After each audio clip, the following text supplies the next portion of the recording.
Debate లో 3 పార్టీలు ఉన్నాయి, వైసీపీ ఒంటరైంది అని బోస్ గారు స్టార్టింగ్ స్టేట్మెంట్ ఇచ్చారు. కానీ ఈ 3 పార్టీలతో పాటు ఇంకో పార్టీ కూడా ఉంది, అటు కాంగ్రెస్ కూడా మీ మీదే పోరాటం చేస్తోంది. నిజంగానే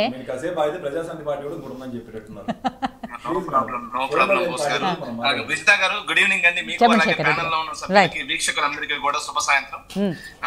బోస్ గారు మాట్లాడుతూ మేమంతా ఒకటి అయిపోయాం పాపం అని చెప్తాం. మీరంతా జాలిపడాల్సిన పని లేదు బోస్ గారు, జాలిపడాల్సింది మేము. 175 పోటీ చేసే వాళ్ళం, ధీమాగా ఉన్నాం. 24 చంద్రబాబు నాయుడు దగ్గర మోచేతి నీళ్ళు ఎత్తుకున్న మిమ్మల్ని చూసి మేము జాలిపడాలి, కానీ మీరు మమ్మల్ని జాలిపడతా ఉంటే ప్రజలు నవ్వుకుంటారు. ఇంకో విషయం ఏంటంటే అండి, వైఎస్ఆర్ కాంగ్రెస్ పార్టీ జగన్మోహన్ రెడ్డి రాజకీయంగా ఎప్పుడు ఒంటరే అండి. జగన్మోహన్ రెడ్డి గారితో కాంగ్రెస్ పార్టీ ఫైట్ చేసింది, జగన్మోహన్ రెడ్డి గారితో లెఫ్ట్ పార్టీలు ఫైట్ చేసాయి, జగన్మోహన్ రెడ్డి గారితో జనసేన ఫైట్ చేసింది, జగన్మోహన్ రెడ్డి గారితో కాంగ్రెస్ పార్టీ, బీజేపీ, అన్ని ఆల్ పార్టీస్, ఈ రాష్ట్రంలో ఎన్ని పార్టీలు ఉన్నాయి అన్ని పార్టీలు జగన్మోహన్ రెడ్డి గారితో ఫైట్ చేసి జగన్మోహన్ రెడ్డి గారిని రాజకీయాల్లో లేకుండా చేయాలని చూసినా సరే ఒక్కరిగా మొదలయ్యాం మేము. ఈ రోజు 151 మంది ఎమ్మెల్యేలు, 22 ఎంపీలు, 9 మంది పార్లమెంట్ ఎంపీలు. ఇది మా సత్తా. మొదటి నుంచి ఒక్కరమే మేము మా పొత్తు, మాకు తోడు ఎవరంటే మేము ఒంటరే రాజకీయాల్లో, కానీ మాకు తోడు ప్రజలంతా ఉన్నారు. మా పొత్తు ప్రజలతో ఉంది, అది గమనించాలి. ఇంకో విషయం అండి, కిషోర్ గారు, టీడీపీ కిషోర్ గారు మాట్లాడుతూ, నేను బేసికల్ గా ఈ దాదాపుగా ఈ 3-4 మంత్స్ నుంచి నేను డిబేట్స్ అన్ని గమనిస్తా ఉన్నా. డిబేట్స్ గమనిస్తూ ఉంటే వీళ్ళు ఈ రాష్ట్రంలో ఉన్నారా, మాట్లాడే వాళ్ళు ఈ రాష్ట్రంలో ఉన్నారా, లేకపోతే పక్క రాష్ట్రాల్లో ఉన్నారా, లేకపోతే రాష్ట్రం మీద ద్వేషంతో మాట్లాడుతున్నారా వాళ్ళు? నేను నూతన్ ప్రసాద్ పాత సినిమా ఉంటుందండి, దేశం క్లిష్ట పరిస్థితుల్లో ఉంది, దేశం క్లిష్ట పరిస్థితుల్లో ఉంది అంటాడు. ఎందుకురా దేశం క్లిష్ట పరిస్థితుల్లో ఉంది అంటే దానికి మాత్రం సమాధానం ఉండదు. వీళ్ళకి కూడా ఒక ఇండెక్స్ తో పని లేదు, ఒక ఆర్బీఐ రిపోర్ట్ తో పని లేదు, ఒక నీతి ఆయోగ్ రిపోర్ట్ తో పని లేదు, అలాగే స్కిల్ రిపోర్ట్ తోటి పని లేదు, పీరియాడిక్ లేబర్ సర్వే తోటి పని లేదు, వేటితోటి పని లేదు. రాష్ట్రంలో అన్ఎంప్లాయ్మెంట్ పెరిగిపోయింది, రాష్ట్రంలో నిరుద్యోగం పెరిగిపోయింది. ఇంకా చూసుకుంటే వాళ్ళు చెప్పేది ఉద్యోగాలు లేవు, వలస పోతున్నారు. కంపేర్ చేద్దామండి, కంపేర్ చేద్దాం. బేసికల్ నేను హోటల్లో లేకపోతే ఇంట్లో ఉండే పేపర్స్ గురించి మాట్లాడేది, కాకపోతే ఫిగర్స్ వినండి. కిషోర్ అందరూ వినండి ప్లీజ్. మీరు అంతా మాట్లాడినంత సేపు నేను ఎవరిని డిస్టర్బ్ చేయలేదు, ప్లీజ్ దయచేసి వినండి. మీ ముగ్గురు కలిసి ఈ ప్రభుత్వం మీద బురద చల్లినా సరే మీరు మాట్లాడినంత సేపు కామ్గా ఉన్నారు. దయచేసి నన్ను మాట్లాడినండి.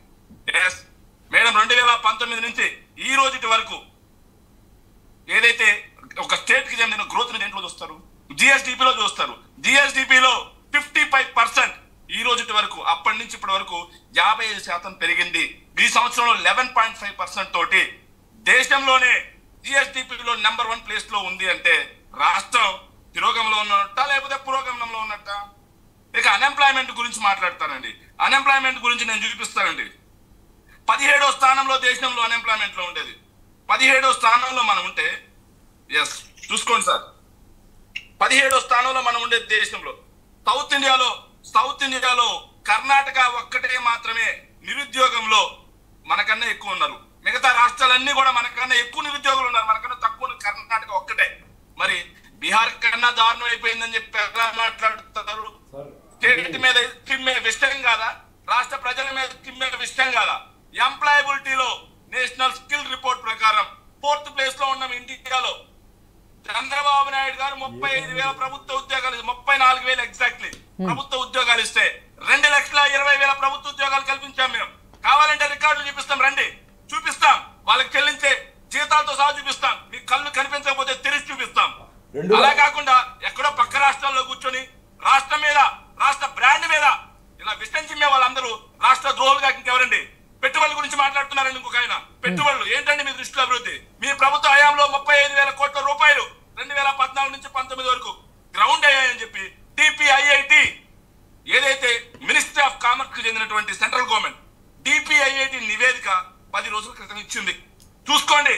కానీ ఈ ప్రభుత్వ హయాంలో 1,00,000 కోట్ల రూపాయల పెట్టుబడులు గ్రౌండ్ అయ్యాయి అని చెప్పి నివేదిక చూపిస్తా ఉంది. కళ్ళు కనిపించకపోతే వాట్సాప్ చేస్తా, చెక్ చేసుకోండి. ఇంకోటి పేదరికం అని చెప్పి మాట్లాడుతున్నారు. చంద్రబాబు నాయుడు గారు ముఖ్యమంత్రిగా ఎక్కిన టయానికి 11.7% ఉన్న పేదరికం చంద్రబాబు నాయుడు గారు దిగిపోయే టయానికి 12.8% పెరిగింది. అంటే చంద్రబాబు నాయుడు గారి పీరియడ్ లో 1% పేదలు పెరిగారు. కానీ జగన్మోహన్ రెడ్డి గారి ప్రభుత్వ హయాంలో 6% తగ్గి 6.08% వచ్చింది 2023 రికార్డు నీతి ఆయోగ్ రిపోర్ట్ ప్రకారం. మరి పేదరికం 30 లక్షల మంది బిలో పావర్టీ లైన్ నుంచి బయటకు వచ్చారు అని చెప్పేసి నీతి ఆయోగ్ రిపోర్ట్ స్పష్టంగా చెప్తా ఉంటే, అక్కడ కూర్చొని పక్క రాష్ట్రాల్లో కూర్చొని ఈ రాష్ట్రం మీద విషయం, ఇది ఒక పేద రాష్ట్రం అయినట్టుగా, బీహార్ కన్నా చండాలమైన రాష్ట్రమైనట్టుగా ఇలా విషయం జిమ్మే వాళ్ళు రాష్ట్ర ద్రోహులు కాక ఇంకెవరండి? ప్రభుత్వ ఉద్యోగాలు కాకుండా ప్రైవేట్ రంగంలో 15 లక్షల ఉద్యోగాలు మేము కల్పించామని చెప్పేసి కేంద్ర ఈపీఎఫ్ ఖాతాల లెక్కలు చెప్తా ఉండే. ఎంఎస్ఎంఈలు చంద్రబాబు నాయుడు గారి పీరియడ్ దిగిపోయడానికి రాష్ట్రం మొత్తం మీద ఉన్న ఎంఎస్ఎంఈలు 150,000. కానీ ఈ రోజు ఎంఎస్ఎంఈలు ఎన్నో తెలుసా అండి? 5 లక్షల ఎంఎస్ఎంఈలు రాష్ట్రంలో. రండి చూపిస్తా లెక్క కావాలంటే. ఇంకా మాట్లాడుతున్నారండి వాళ్ళు. చండాలం ఎక్స్పోర్ట్, ఏదైనా ఒక రాష్ట్రం ఎక్స్పోర్ట్ ముందుంటే డెవలప్ అయినట్టు.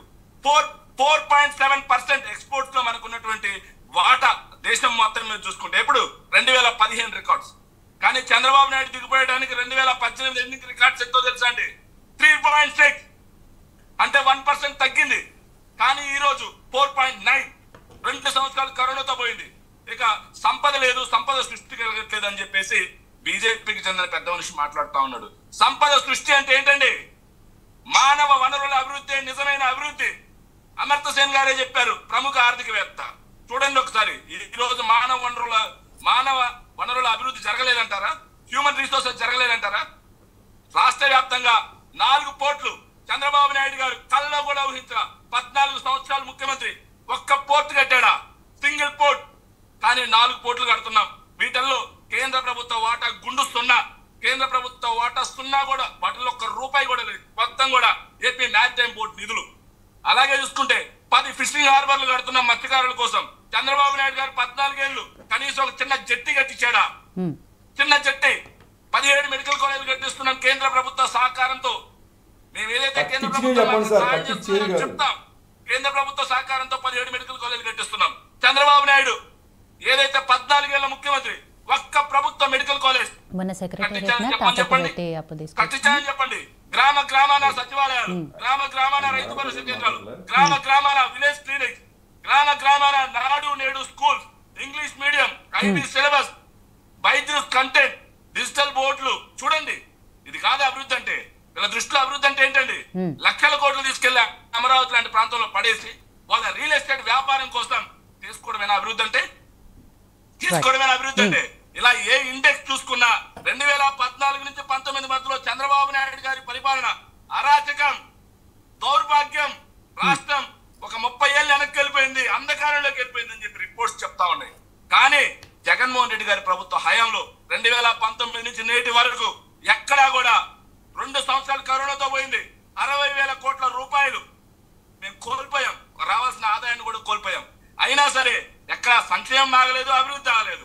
స్పష్టంగా కనిపిస్తా ఉంటే చంద్రబాబు నాయుడు గారు చెప్పుకోవడానికి నా పాలనలో నేను ఇది చేశా, నేను ఇది పూర్తి చేశా అని చెప్పుకోవడానికి ఒక్కటి లేకపోగా ఈ రోజు వచ్చి ప్రభుత్వం మీద దుమ్మెత్తు పోస్తా ఉంటే ప్రజలు అన్ని గమనిస్తా ఉన్నారు. ప్రజలేం వెర్రి వాళ్ళు కాదు, ప్రజలేం గుడ్డి వాళ్ళు కాదు, చూస్తా ఉన్నారు. 2019లో ఎలాంటి తీర్పు ఇచ్చారో అంతకు మించిన తీర్పు కంప్లీట్ గా, పూర్తిగా, శాశ్వతంగా చంద్రబాబు నాయుడు గారికి, పవన్ కళ్యాణ్ గారికి హైదరాబాదే స్వస్థలం చేసే పరిస్థితి కూడా ఉంది. ఇంకో విషయం అండి, అప్పుల గురించి మాట్లాడుతున్నారు బోస్ గారు. ఈ రోజు మీరు బీజేపీతో పొత్తులో ఉన్నారు. అదే బీజేపీ వాళ్ళు మాకు లెక్కలు ఇచ్చారు, మొన్న చూసుకోండి, చదువుకోండి. అదే బీజేపీ వాళ్ళు రాజ్యసభ క్వశ్చన్ అవర్ లో చెప్పారు, చదువుకోండి. ఏదైతే పిఎస్సీ వాళ్ళతో కలుపుకొని, అంటే తెలియదు అనుకుంటా ఆయనకి, ఏదైతే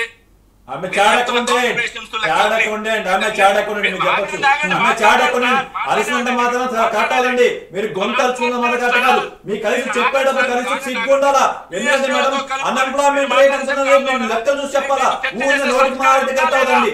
కరెక్ట్ అవ్వదు, మీరు కరెక్ట్ అవ్వదు. మాట పద్ధతి అబద్ధాలు మాట్లాడేస్తున్నారు. ఇందానికి ఆలోచిస్తా చూస్తా ఉన్నాం, ఇందానికి చూస్తా ఉన్నాం. గట్టిగా సంత మాత్రం రైట్ అవుతుంది సార్, గట్టిగా సంత మాత్రం రైట్ అవుతూ. అన్ఎంప్లాయ్మెంట్ రేట్ 22% ఊరిని అరిస్తే అన్ఎంప్లాయ్మెంట్ 22.8%. చెప్పండి. రాజశేఖర్ రెడ్డి గారు ఒక్క నిమిషం, బోస్ గారు ఒక్క నిమిషం. అర్థం కాదు, నేను చాటకండి మీలాగా అబద్ధాలు చెప్పను. మీలాగా అబద్ధాలు శేఖర్ రెడ్డి గారు. మీరు సాక్షి శేఖర్ రెడ్డి గారు అర్థం అవ్వాల్సింది ఆంధ్రప్రదేశ్ ప్రజలకి చెప్తారు. మీరు రిపోర్ట్ చూసి చెప్తాము, మీరు సాక్షి విషయాలు చెప్పొద్దు. అయ్యా అయ్యా మీరు రెస్పెక్ట్ నేర్చుకుంటే మీరు రెస్పెక్ట్ కార్లో కూర్చొని మాట్లాడడం కాదు, అబద్ధాలు మాట్లాడడం కాదు, అబద్ధాలు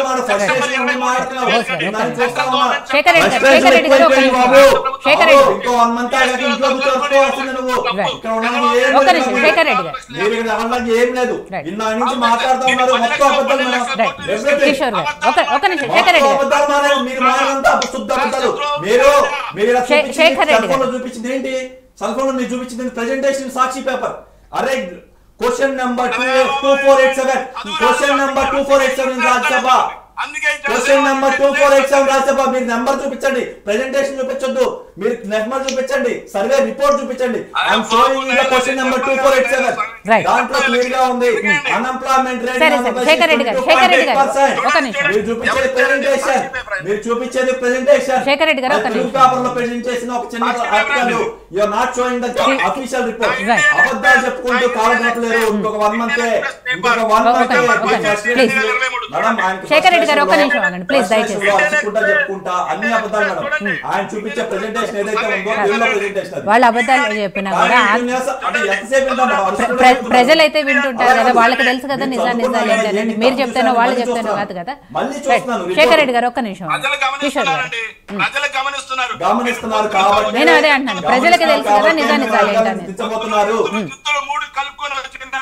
వీళ్ళని రాష్ట్రం బయట తరిమి 2024 ఎండ్ ఆఫ్ జగన్. ఒక్కసారి 2024 Jagan is end of Jagan. Shekhar Reddy గారు ఒక్క నిమిషం, బోస్ గారు ఒక్క నిమిషం, కిషోర్ గారు. ఇంకో విషయం అండి, పొత్తుల గురించి మాట్లాడుతున్నాను. పొత్తుల గురించి కూడా ఇంకో మాట మాట్లాడాలండి. నేను పొత్తుల గురించి కూడా మాట్లాడాలి. చెప్పండి. ఆ భారతదేశ రాజకీయాల్లో పొత్తులు ఎవరితో అయినా పెట్టుకోవచ్చండి. దానికి ఎవ్వరికి కూడా మేము దానికి వ్యతిరేకం కాదు. కాకపోతే మా ప్రశ్న ఒకటే, ఏదైతే 1999లో దేశవ్యాప్తంగా వాజ్పేయి గారికి కార్గిల్ వార్ పరంగా వచ్చినటువంటి వేవ్ ని క్యాచ్ చేసుకోవడం కోసం ఆయనతో కలిసి పొత్తుల్లో వెళ్ళి సీఎం అయినటువంటి చంద్రబాబు నాయుడు 2004 ఎన్నికలకు ముందు మోడీ గారి గురించి మాట్లాడిన మాటలు ఏంటి? పొలిట్ బ్యూరో సమావేశంలో ఆయన చెప్పిన మాటలు ఏంటి? మోడీని తొలగించాల్సిందే అది ఇదని చెప్పి గట్టిగా మాట్లాడిన వ్యక్తి 2004 ఎన్నికల తర్వాత ఇచ్చిన స్టేట్మెంట్ కావాలంటే నేను పంపిస్తాను. ఏది తెలుగుదేశం పార్టీ కరపచ్చగైనటువంటి ఈనాడులో వచ్చేస్తుంది, చూపిస్తాను నేను కావాలంటే. ఎస్, దాంట్లో ఏం మాట్లాడాడు ఆయన? ఒకే ఒక మాట మాట్లాడు, మతతత్వ పార్టీ, దేశద్రోహ పార్టీ అయినటువంటి బీజేపీతో పొత్తు పెట్టుకోవడం వల్ల మాత్రమే నేను ఓడిపోయాను, మా పార్టీ ఓడిపోయింది, ఇక భవిష్యత్తులో ఏనాడు బీజేపీతో పొత్తు పెట్టుకునేది లేదు అని మాట్లాడిన బాబు 2014 వచ్చేసరికి మోడీ బాబు జోడి, మోడీ బాబు విన్నింగ్ కాంబినేషన్ అని చెప్పి మాట్లాడి మళ్ళీ ఆయన సంఖ్యనెక్కి రాజకీయాల్లో లబ్ధి పొందాడు.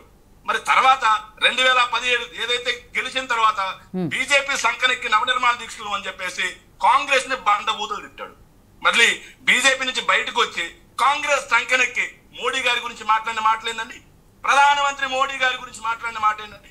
మోడీ గారిని వ్యక్తిగతంగా తిట్టుకోమండి, కానీ ప్రధానమంత్రి అనే పేరుకి విలువిచ్చారా? సరే శేఖర్ రెడ్డి గారు, మీరు చెప్పిన విషయాలన్నీ బీజేపీ నాయకులకు కూడా తెలుసు కదా. అసెంబ్లీ సాక్షిగా మోడీ గారి కుటుంబాన్ని కూడా దూషించింది ఎవరండి? కరెక్ట్ శేఖర్ రెడ్డి గారు, మీరు చెప్పిన విషయాలన్నీ బీజేపీ నాయకులకు కూడా తెలుసు. బట్ వాళ్ళ వర్షన్ ఏంటి అంటే